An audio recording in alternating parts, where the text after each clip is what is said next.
Hello students, my name is Rohit Painuly and I am from ICT virtual classroom Dehradun. कैसे हैं आप सभी? मेरे ख्याल से बहुत अच्छे होंगे, फिट होंगे, फाइन होंगे। हम बात कर रहे हैं क्लास नाइन्थ साइंस की, जिसके अंदर हम chapter number first matter in surrounding questions कर रहे हैं। आज भी हम उन्हीं क्वेश्चंस को करने की कोशिश करेंगे। तो उन्हीं को करने के लिए आइए बच्चों चलते हैं स्मार्ट बोर्ड की तरफ। चलिए, तो क्वेश्चन नंबर फर्स्ट है हमारे पास, discuss various factor discuss various factor discuss various factors which affect various factor which affect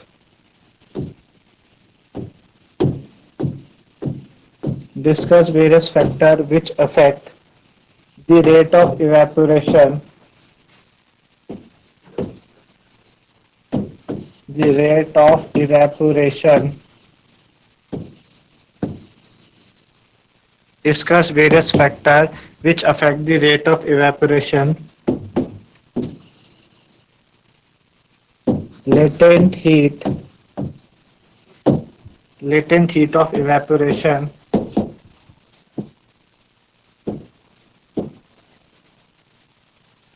latent heat of evaporation of two liquids, of two liquids A and B is 100 joule per kg and 150 kilojoule, 150 joule per kg, 150 joule per kg, which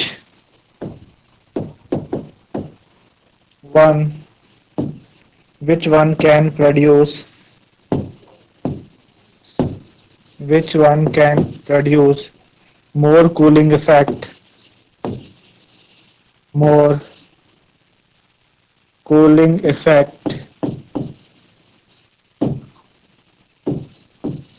more cooling effect and why। ठीक है, आपको अलग अलग factor discuss करने हैं जो rate of evaporation को affect करते हैं, और लेटेंट हीट ऑफ इवेपोरेशन दो लिक्विड ए और बी के लिए, एक के लिए 100 किलो जूल पर 100 जूल पर केजी, एक के लिए 150 जूल पर केजी है। Which one can produce more cooling effect and why, इनमें से कौन सा आपका ज्यादा कूलिंग इफेक्ट देगा और क्यों देगा। ठीक है, तो बात करते हैं पहले उन फैक्टर्स की जो रेट ऑफ इवेपोरेशन को अफेक्ट करते हैं। तो जो फैक्टर है affecting rate of evaporation, factor affecting rate of evaporation, factor affecting rate of evaporation, उनमें कौन कौन से फैक्टर हैं। एक तो सरफेस एरिया है ना, सरफेस एरिया है। सरफेस एरिया क्या कहता है कि सरफेस एरिया अगर इंक्रीज हम करते हैं तो इवेपोरेशन भी इंक्रीज होता है। अपवर्ड एरो का मतलब इंक्रीज हो रहा है, इवेपोरेशन भी इंक्रीज करता है। ठीक है, दूसरा फैक्टर हमारे पास है टेम्परेचर।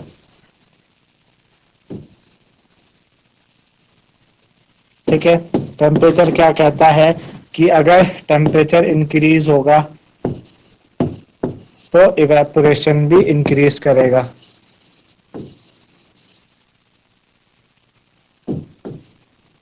ठीक है, तीसरा फैक्टर हमारे पास है ह्यूमिडिटी। ह्यूमिडिटी आपको बताई थी, content of water vapour in atmosphere. तो अगर ह्यूमिडिटी कम होगी, डाउनवर्ड एरो डिक्रीज, तो इवेपोरेशन इंक्रीज करेगा, इवेपोरेशन इंक्रीज करेगा। ठीक है, फोर्थ आपके पास विंड स्पीड। विंड स्पीड, तो विंड स्पीड क्या कहती है कि जितनी तेज हवाएं चलेंगी, अगर विंड स्पीड तेज होगी, विंड स्पीड तेज होने से ह्यूमिडिटी कम होगी, मतलब content of water vapour in atmosphere कम होंगे। अगर ये कम होगी तो इवेपोरेशन इंक्रीज करेगा, इवेपोरेशन आपका इंक्रीज करेगा। ठीक है, नेक्स्ट आपके पास fifth nature of liquid.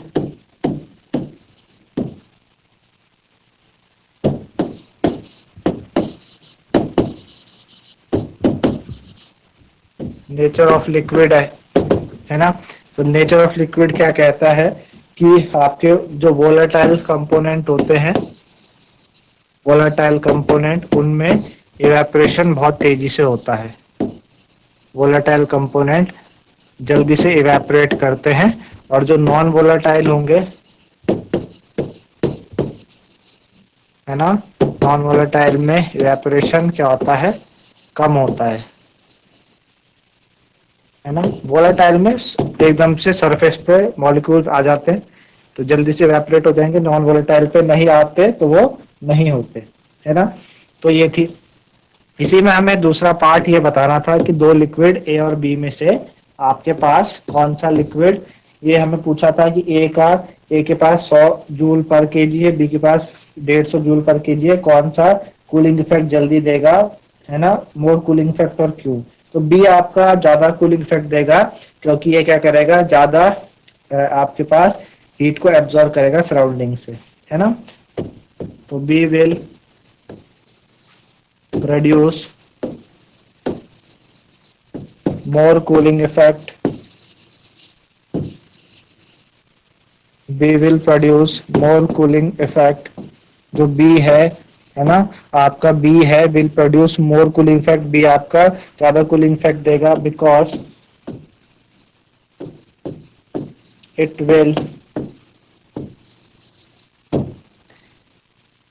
will absorb more heat, it will absorb more heat from surrounding, है ना। ये सराउंडिंग से क्या करेंगे, ज्यादा हीट को एब्जॉर्ब करेंगे सराउंडिंग से, है ना, सराउंडिंग से फॉर इवेपोरेशन। तो इस वजह से बी क्या करेगा, ज्यादा कूलिंग इफेक्ट देगा, उसकी जो हीट है वो भी ज्यादा है, 150 जूल पर केजी है ना। तो ये क्वेश्चन से आप इन्हें नोट डाउन कर लीजिए एक बारी, फिर हम समझ आएंगे आपको, तो नोट डाउन कर लीजिए, फिर हम आगे बढ़ते हैं।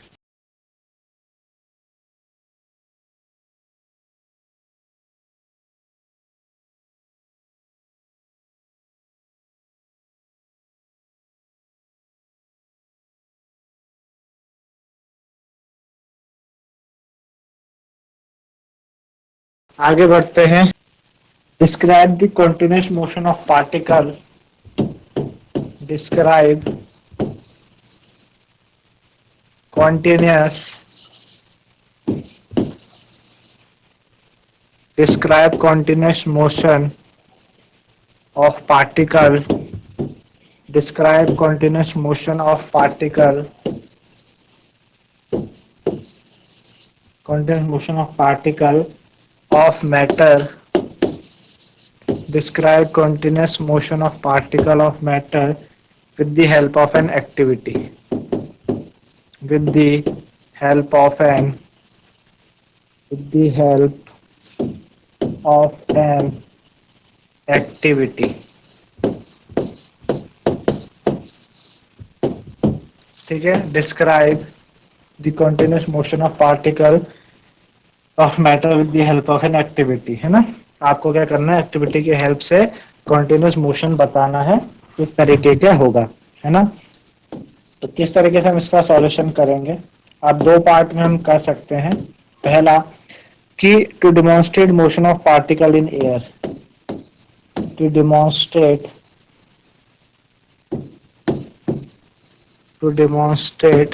particle of matter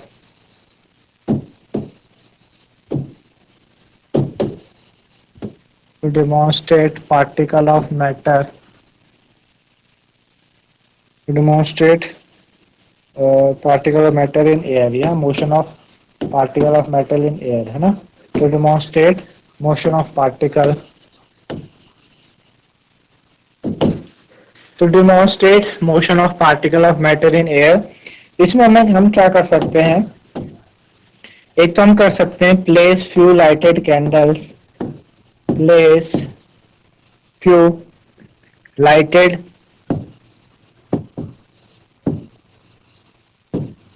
place few lighted incense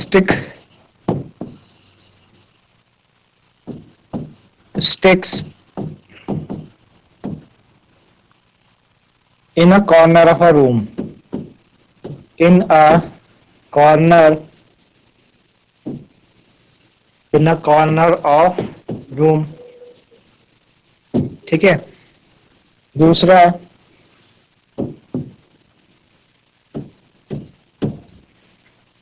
move about the room, move about the room,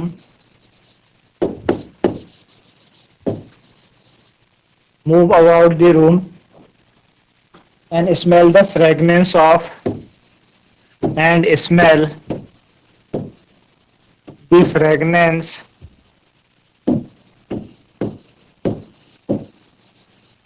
move about the room and smell the fragrance of the incense stick, of the incense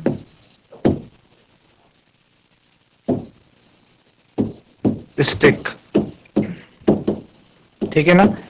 तो सबसे पहला कि कैसे मोशन ऑफ पार्टिकल्स हैं जो air में हम उन्हें दिखा सकते हैं. आप एक रूम पे, एक जगह पे आप अगरबत्ती वगैरह जलाएं, ठीक है ना, और पूरे रूम पे आप क्या करें, मूव करें, और जो स्मेल है उसको आप क्या करें, स्मेल करें, फ्रेगनेंस ऑफ. तो वहां से हमें पता चल जाएगा कि किस तरीके से आपके पार्टिकल्स का मोशन होता है ना. तो fragrance produce during the fragrance the fragrance produced the fragrance produced due to burning of due to burning of due to burning of incense stick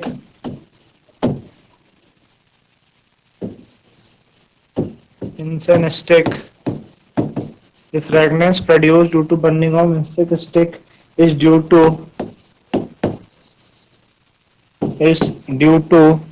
movement of vapors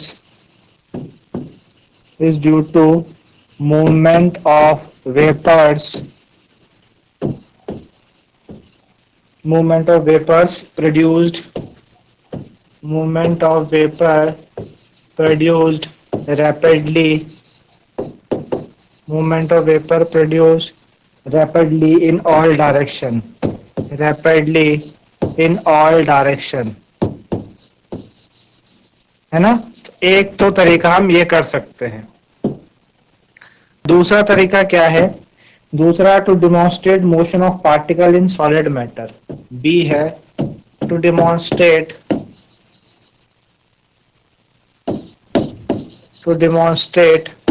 motion of particles to demonstrate motion of particle, ठीक है, of solid matter. जो solid matter के particles है वो किस तरीके से motion में होते हैं. गैस के पार्टिकल्स को तो हमने देख लिया. अब जो सॉलिड मैटर होते हैं उसके पार्टिकल्स का मोशन किस तरीके से होता है ये हमें देखना है ना. तो इसको किस तरीके से किया जाएगा, कि ऐसे एक्टिविटी से आप शो कर पाएंगे. तो आप इसको कैसे शो कर पाएंगे कि आप एक कॉपर सल्फेट का क्रिस्टल या पोटेशियम परमैंगनेट का क्रिस्टल आप एक हॉट वाटर में आप पुट करिए, ठीक है ना. Drop a crystal of copper sulphate drop a crystal of copper sulfate or potassium permanganate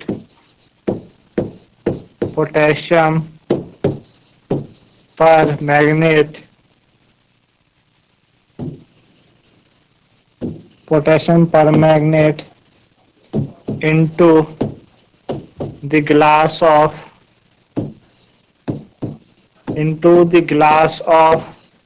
hot water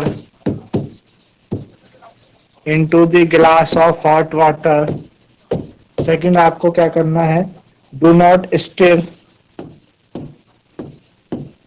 do not stir the solution do not stir the solution, ठीक है, and allows the crystals allow the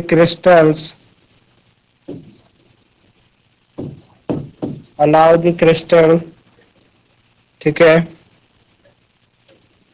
to settle at the bottom ठीक है। तीसरी चीज हमें क्या करनी है, the color of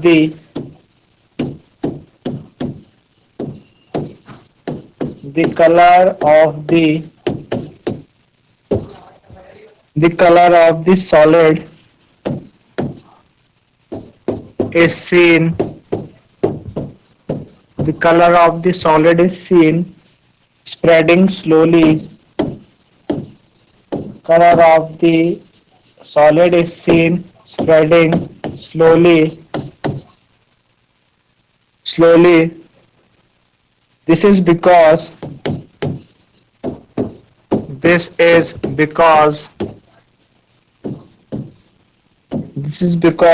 solid particles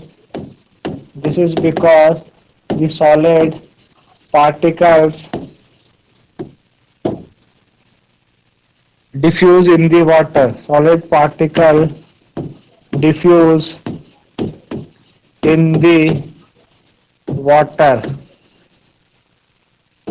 ठीक है। तो बेसिकली ये होता है। इस तरीके से हम क्या कर सकते हैं, एक्टिविटी दिखा के हम इनको कर सकते हैं ना। तो आप इन्हें नोट डाउन कर लीजिए इस क्वेश्चन को पूरा।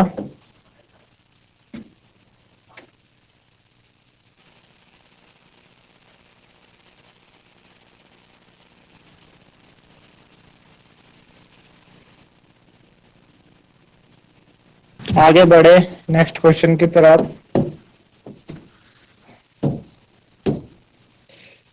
Which gas is called dry ice? Which gas is called dry ice? कौन सी गैस को हम ड्राई आइस कहते हैं, है ना। तो कौन सी गैस होती है जिसको ड्राई, आपको मैंने चैप्टर पढ़ाते हुए समझाया था कि सॉलिड CO2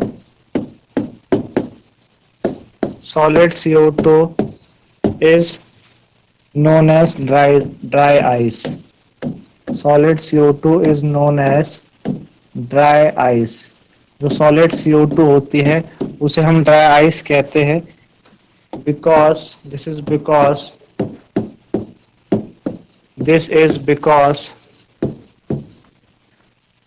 ठीक है, this is because it directly gets converted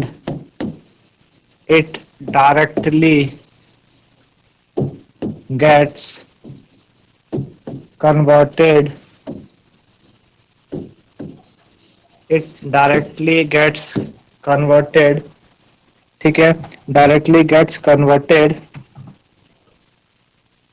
into gaseous state, converted into gaseous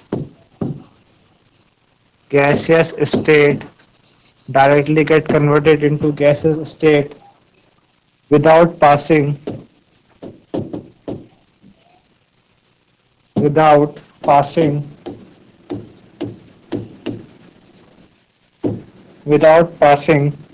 through liquid state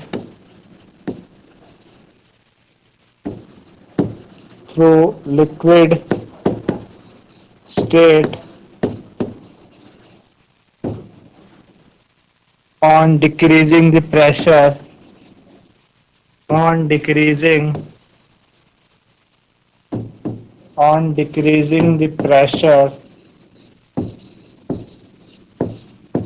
on decreasing the pressure to 1 atmosphere, तो 1 atm क्या होता है, 1 एटमॉस्फेयर, ठीक है ना।